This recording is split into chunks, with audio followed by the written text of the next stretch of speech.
उनके पास जाके, क्योंकि दिक्कत ये हो रही है कि उसके लिए फ़ंड सैंक्शन हो गया है, सब कुछ हो गया है, लेकिन इसके बावजूद भी वो काम शुरू नहीं हो रहा है। तो अब रेलवे बोर्ड DRM ऑफिस से ये पता चला है कि चूँकि ज़्यादा अमाउंट का काम है वो, तो इस वजह से उसके अंदर रेलवे बोर्ड की परमिशन लेना ज़रूरी होता है करके, तो वो एक इम्पॉर्टेंट काम है। दूसरे एक दो जो मुद्दे हैं वो मुद्दे भी विकास से जुड़े हुए हैं, डेवलपमेंट से जुड़े हुए हैं। जैसा आप लोगों को मालूम होगा कि 72 करोड़ रुपए लगाकर हमारे जालना रोड का काम किया जा रहा है, जो कैम्ब्रिज स्कूल से लेके नगर नाके तक ये काम जा रहा है। और इसमें अलग अलग जगह के ऊपर ये फुट ओवर ब्रिजेस बनाए जा रहे हैं और फ्लाईओवर्स बनाए जा रहे हैं। उसमें एक फ्लाईओवर को लेकर हमारा विरोध है। ये काम वैसे 2020 के अंदर सैंक्शन हुआ, लेकिन आपको मालूम है कि 2020 से लगातार 1.5 साल तक ये काम बंद पड़ा हुआ था। ये जब इसका प्लानिंग हो रही थी, उस वक्त प्लानिंग के दौरान ही मैंने तो शुरुआत से ही इस बात के ऊपर जोर दिया था कि औरंगाबाद को एक फुल फ्लाईओवर चाहिए जो नगर नाके से निकल के सीधा चिकलठाने के बाहर छोड़े। लेकिन पिछले जो भी सत्ता के अंदर थे या जो भी नेता लोग थे, उनकी एक दूरदृष्टि नहीं होने की वजह से उन्होंने टुकड़ों टुकड़ों के अंदर हमको अलग एक 2-4 फ्लाईओवर्स दे दिए। अभी 2 दिन पहले मैं जब पूना से वापस आ रहा था, अहमदनगर जैसे शहर के अंदर पूरा शहर से बाहर निकलने वाला एक फ्लाईओवर अलॉट किया गया है। नासिक के अंदर सेम वैसा ही है। हैदराबाद के अंदर 19 किलोमीटर का फ्लाईओवर है, और हमको जब फ्लाईओवर दिया जाता है तो टुकड़ों टुकड़ों के अंदर दिया जाता है, जबकि होना ये चाहिए था कि हमको भी एक फुल फ्लाईओवर देना चाहिए। अब ये इनकी प्लानिंग जब हमने देखे तो पहले ही मतलब इस NHAI के ऑफिशियल्स के साथ हमने ये मांग किए थे कि आप चिकलठाने के आगे जितने भी जहाँ पर भी जो जंक्शंस है, चाहे वो आकाशवाणी का जंक्शन हो या अमरप्रीत का जंक्शन हो, वो वहाँ पे सबसे ज़्यादा कंजेशन होता है। 2 शहरों को जोड़ने वाला जंक्शन है, एक जो उस तरफ जाता है गारखेड़ा सतारा बीड़ बाईपास के तरफ जाता है, और एक औरंगाबाद, तो एक इम्पॉर्टेंट जंक्शन है। फ्लाईओवर वहाँ पे होना चाहिए, लेकिन उस वक्त तैयार होने के बावजूद न जाने क्या ऐसी बात आई थी कि मतलब ये फ्लाईओवर एयरपोर्ट के सामने शिफ्ट कर दिया गया है। अब मुझे इस बात की पर्सनली खुशी है कि कुछ दिन पहले हमने डिविजनल कमिश्नर के साथ बैठे, उनको पूरी हर चीज़ बताए, और डिविजनल कमिश्नर साहब ने खुद ने ये बात माना है कि मैंने इतना स्ट्रांगली इसको अपोज किया था कि ये एयरपोर्ट के सामने नहीं होना चाहिए और ये यहाँ पे होना चाहिए। तब सुना है NHAI ऑफिसर्स ने बताया था कि अगर ये इस तरह का रहेगा तो हम वो प्रोजेक्ट ही कैंसिल कर देंगे। तो NHAI को हमको भीख दे रहा है ऐसा नहीं है, हर शहर के अंदर बनाते हैं। हमारे पास भी जो लोगों को चाहिए वो वहाँ पे बनाना चाहिए। हमारे पास पैसा आया तो अब आप कहेंगे कि नहीं मैं करमाड़ के अंदर जाके बना देता हूँ एक फ्लाईओवर करके, जहाँ पे ज़रूरत ही नहीं है। तो इस ताल्लुक से हमने NHAI के साथ 2 मीटिंग्स अभी पिछले 8 दिनों के अंदर हमने लिए हैं, और उनको ये बात कहा है कि एयरपोर्ट के सामने का जो फ्लाईओवर है उसका काम अभी शुरू नहीं हुआ है। वो पूरे का पूरा फ्लाईओवर जो है या तो आप अमरप्रीत चौक के ऊपर लेके आइए या आकाशवाणी चौक के ऊपर, जहाँ पे सबसे ज़्यादा ट्रैफिक है। इस ताल्लुक से ऐसा ना हो कि मतलब मैं सिर्फ अकेला बोल रहा हूँ, तो मैंने जितने भी लोक प्रतिनिधि हैं औरंगाबाद के, जितने भी आमदार हैं, इन सबको मैंने पत्र लिखकर विनंती किया कि आप लोग डायरेक्ट नितिन गडकरी साहब को ये पत्र लिखे कि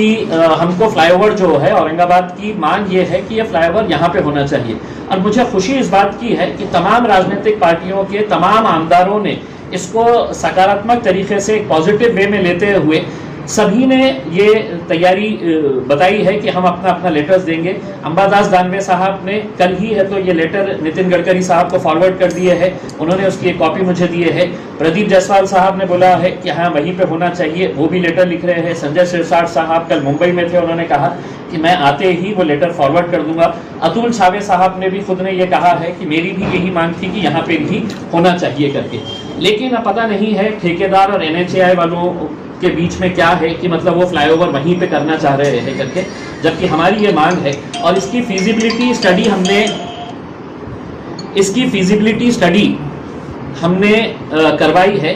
तो कोई ऐसा बहुत बड़ा खर्च आ रहा है ऐसा नहीं है। कोई भी अगर उस फ्लाईओवर को यहाँ से अगर हम आकाशवाणी चौक या इधर लेके जाते हैं तो उसके अंदर कॉस्ट डिफरेंस जो आएगा बहुत ज़्यादा अगर होगा तो 10 to 15% आ सकता है। और किसी भी नेशनल हाईवे के प्रोजेक्ट के अंदर 10 to 15% कॉस्ट एस्केलेशन की पॉसिबिलिटी होती है।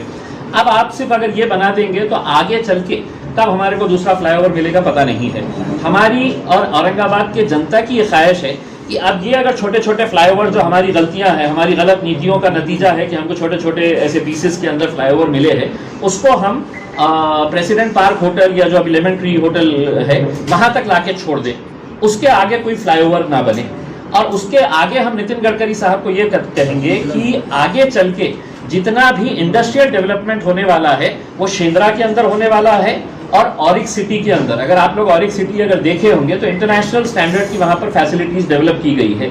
तो हम चाहेंगे कि नितिन गडकरी साहब 1 साल के अंदर नहीं, आप 1.5 साल के बाद दीजिए, हमारे को 2 साल के बाद दीजिएगा, लेकिन एक फ्लाईओवर जो लेमन ट्री होटल जो पुरानी प्रेसिडेंट पार्क होटल थी वहां से निकाल के उसको डायरेक्ट है तो चिकलठाने के बाहर एक पीस के अंदर वो अगर फ्लाईओवर अगर हमको मिल जाता है तो बहुत बड़ा मतलब मेरे हिसाब से एक डेवलपमेंट का एक अच्छे तरीके से काम हो सकेगा। तो इस ताल्लुक से तमाम राजनीतिक पार्टी के जितने भी पदाधिकारी है और अधिकारी भी है, जिसके अंदर डिवीजनल कमिश्नर साहब शामिल है, वो सब ने है तो इसके लिए रजामंदी जाहिर की है। लेकिन कॉन्ट्रैक्टर चूंकि है तो ये है कि हमारे को ऑलरेडी कॉन्ट्रैक्ट मिल चुका है, अब हमको काम स्टार्ट करना है, तो हम उनको अच्छे तरीके से ये बता रहे हैं कि औरंगाबाद को वहाँ पर फ्लाईओवर नहीं चाहिए, जहाँ चाहिए आपको वहाँ पर बनाना है करके। और अगर वो उसके ऊपर अड़े रहे तो हम वो काम वहाँ पे एयरपोर्ट के फ्लाईओवर को हम नहीं होने देंगे। हम एयरपोर्ट की जगह जहाँ पर लोक प्रतिनिधि जो लाखों लोगों का प्रतिनिधित्व करते हैं उनके हिसाब से जहाँ पर चाहिए वो फ्लाईओवर वहाँ पर बनाने की हम बात करेंगे। मैं पर्सनली है तो जितने भी लोक प्रतिनिधि हैं उनसे भी अनुरोध करूंगा कि अगर जरूरत पड़ी तो हम सब एक साथ मिलकर जाएंगे नितिन गडकरी के साहब के साथ पास, और वहाँ पर जाकर हम बैठेंगे और उनको बताएंगे कि ये फ्लाईओवर यहाँ पर चाहिए। और जब भी हमको दूसरा फ्लाईओवर मिलेगा तो टुकड़ों टुकड़ों में ना देते हुए हमको वहाँ से जालना रोड का जो सड़कों का ये है वहां से एक फ्लाईओवर देके सीधा चिकलठाने के बाहर हमारे को उतारे, तो ताकि एयरपोर्ट भी उसके अंदर कवर हो जाता है। तो ये एक मुद्दा था। दूसरा मुद्दा ये है कि कुछ दिन पहले मैंने जालना रोड के वक्फ प्रॉपर्टी के ताल्लुक से एक प्रेस कॉन्फ्रेंस लिया था और उसमें बताया था कि औरंगाबाद के कुछ बड़े बड़े लोग जो है वो वक्फ की प्रॉपर्टी के अंदर किस तरह से उन्होंने वक्फ की प्रॉपर्टी को इलीगल तरीके से एक्वायर करके और उसको बेचने का काम किया है करके वो प्रेस नोट जो है वो डिस्ट्रीब्यूट करें। तो मुझे खुशी है इस बात की कि मैं कंटिन्यूस इसका फॉलोअप करने से ये हुआ है कि अब वक्फ बोर्ड ने रजिस्ट्री ऑफिस को लेटर लिखा है कि ये जितने भी ट्रांजैक्शंस हुए हैं, जितने लोगों को ये दुकानें बेची गई है, ये पूरे है तो इलीगल है और इसको सबको कैंसिल कर देना करके ये कैंसिलेशन का लेटर आईजीआर को भेजा गया है, इंस्पेक्टर जनरल ऑफ रजिस्ट्रेशन, और यहाँ के जितने भी रजिस्ट्री ऑफिस है इन लोगों को भेजा गया और ये कहा गया है कि आपने है तो जितने रजिस्ट्री हुए हैं ये टोटल इलीगल हुए हैं और इसके अंदर फौरन है तो इसको कैंसिल किया जाए। ये लेटर मार्च के अंदर फॉरवर्ड किया गया है जितने भी उसको, और उनको तात्काल है तो इसको कैंसिल करने के लिए बोला गया है। लेकिन मुझे ये बताते हुए ये हो रहा है कि मार्च के अंदर भेजने के बावजूद भी अभी इसका मार्च से लेके ये जो 3 रजिस्ट्री ऑफिस है हमारे पास, ये कलेक्टर ऑफिस के अंदर जो है और बाकी के 2 एक भीड़ बाईपास के ऊपर है, ये सिर्फ आपस में एक दूसरे को लेटर लिखते हैं कि ये हमारे उसमें नहीं आता है, ये तुम्हारे उसमें आता है, तुम इसके ऊपर कार्रवाई करो। फिर दूसरा है तो उसको फिर वापस लिखता है। ये पूरे लेटर्स है, करस्पॉन्डेंस है मेरे पास कि आप हमारे उसमें नहीं आता है, तुमने करो करके। क्योंकि इसके अंदर रजिस्ट्री ऑफिस का एक अधिकारी ने मेरी जानकारी के हिसाब से आज भी मतलब ये रजिस्ट्री ऑफिस के अंदर जो धांधलियां चलती है, मेरी जानकारी के हिसाब से हर रोज का इनका कलेक्शन 20 लाख रुपए होता है। जितने भी रजिस्ट्री ऑफिसर्स है उसमें चाहे वो 20/30 की रजिस्ट्री कर रहे हो, लीगल रजिस्ट्री भी अगर आपको करवाने का है तो आपको बगैर है तो एजेंट के और बगैर पैसा दिए हुए होता नहीं है। तो इस तरह की जो रजिस्ट्री है जिसके अंदर धांधलियां होती है उसके लिए कितना पैसा इकट्ठा होता है, तो इसके लिए नेचुरल है कि इनकी चेन कहाँ तक जाती होगी। और मुझे बताते हुए कोई ये नहीं है कि ऊपर लेवल तक, बहुत ऊपर लेवल तक इनकी चेन जाती है, इस वजह से उन्हें किसी का डर नहीं है। वरना कलेक्टर ऑर्डर पास करने के बावजूद भी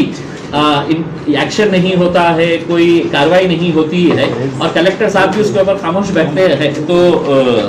सिर्फ कागजी कार्रवाई करके ये नहीं होता है, उसके अंदर एक्शन लेने की जरूरत होती है। जैसा हम इसके पीछे पड़े हुए थे, अब 25 तारीख के दिन औरंगाबाद के अंदर महाराष्ट्र वक्फ बोर्ड की मीटिंग यहाँ पर रखी गई है और उसके अंदर हमने ये ठहराव डाला है, मैंने खुद ने डाला हूँ कि जिस तरह थाने के बालापुर का मैटर जो मैंने आपको सुनाया था कि बोगस एनओसी बनाकर दी गई थी और उस बोगस एनओसी के जरिए एक वकील उसके अंदर इन्वॉल्व थे, डॉक्टर कपल को बेची गई थी वो जमीन। मुझे ये बताते हुए खुशी हो रही है कि वक्फ बोर्ड के अंदर अब ये बालापुर के मैटर के अंदर भी एफआईआर रजिस्टर हुई है। वो वकील साहब को थाने की पुलिस ने आके उस्मानाबाद से उठाकर लेकर गई है, उनसे है तो अभी इंक्वायरी चल रही है। जिस बुनियाद के ऊपर इन्होंने ये एफआईआर रजिस्टर किया है, बालापुर का जो एफआईआर रजिस्टर किया है, उसमें जो एफआईआर के अंदर वक्फ बोर्ड के ही ऑफिसर ने एफआईआर रजिस्टर किया है, उसमें लिखा है वक्फ अधिनियम 1995 चे कलम 51 नुसार वक्फ मालमत्तेची आणि विशेषतः स्थावर मालमत्तेबाबत भाडेपट्टा किंवा इतर प्रकारे हस्तांतर हे बेकायदेशीर आहे, त्याकरिता वक्फ मंडळाची परवानगी घेणे बंधनकारक आहे। तसेच वक्फ मालमत्ता विक्री, दान, गहाण इत्यादी प्रकारे हस्तांतर करता येत नाही।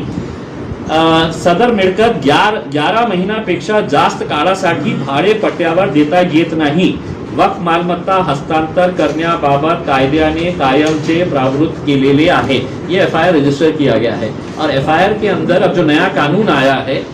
जो बेचने वाला है उसके ऊपर एफआईआर रजिस्टर होगी और जो खरीदने वाला है उसके ऊपर भी एफआईआर रजिस्टर होगी कि आपने वक्फ की प्रॉपर्टी खरीदे है। तो मेरी ये मांग है कि उसी बुनियाद के ऊपर वक्फ बोर्ड ने 25 तारीख के मीटिंग के अंदर इस ठराव को पास करके जितने भी लोगों ने जालना रोड की इस प्रॉपर्टी को खरीदा है उनके ऊपर एफआईआर और जिन्होंने बेचा है, जिसके अंदर आपके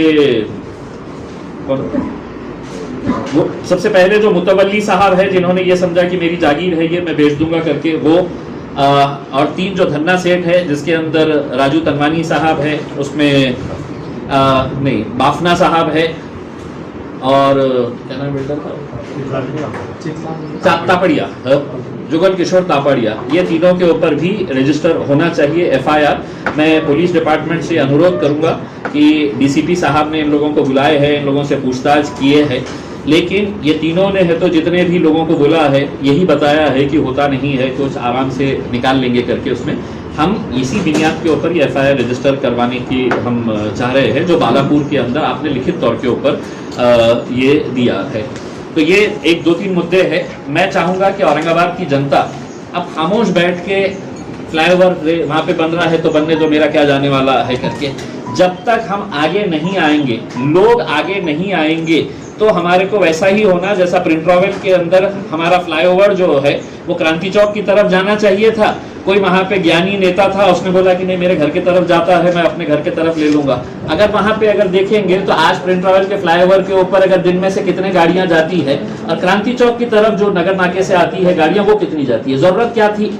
कि क्रांति चौक की तरफ जाना चाहिए, लेकिन उस वक्त भी पब्लिक बोली अपने क्या करना है, फ्लाईओवर बन रहा है इधर से बनो या इधर से बनो करके। अब एयरपोर्ट के ऊपर बन रहा है, एयरपोर्ट के ऊपर कितने लोग जाते हैं। तो मैं लोगों से अनुरोध करूंगा, जितने भी ऑर्गेनाइजेशंस है, इंडिविजुअल्स है, ये नितिन गडकरी साहब को पर्सनली ट्वीट करें, NHAI के अधिकारियों को ट्वीट करें और ये मांग करें कि हमारे औरंगाबाद शहर की मांग ये है कि हमको फ्लाईओवर यहाँ पे चाहिए और आपका दिल्ली में बैठे हुए अधिकारी या ठेकेदार की मर्जी के हिसाब से जहां वो बनाना चाह रहा है वहां ना बनाए करके। तो ये 1-2 मुद्दे थे। इसके अलावा अगर आप लोगों के कुछ रजिस्ट्री जो है पूरे महाराष्ट्र की जो कैंसिल होने वाली अंदाजे कितनी हो सकती है?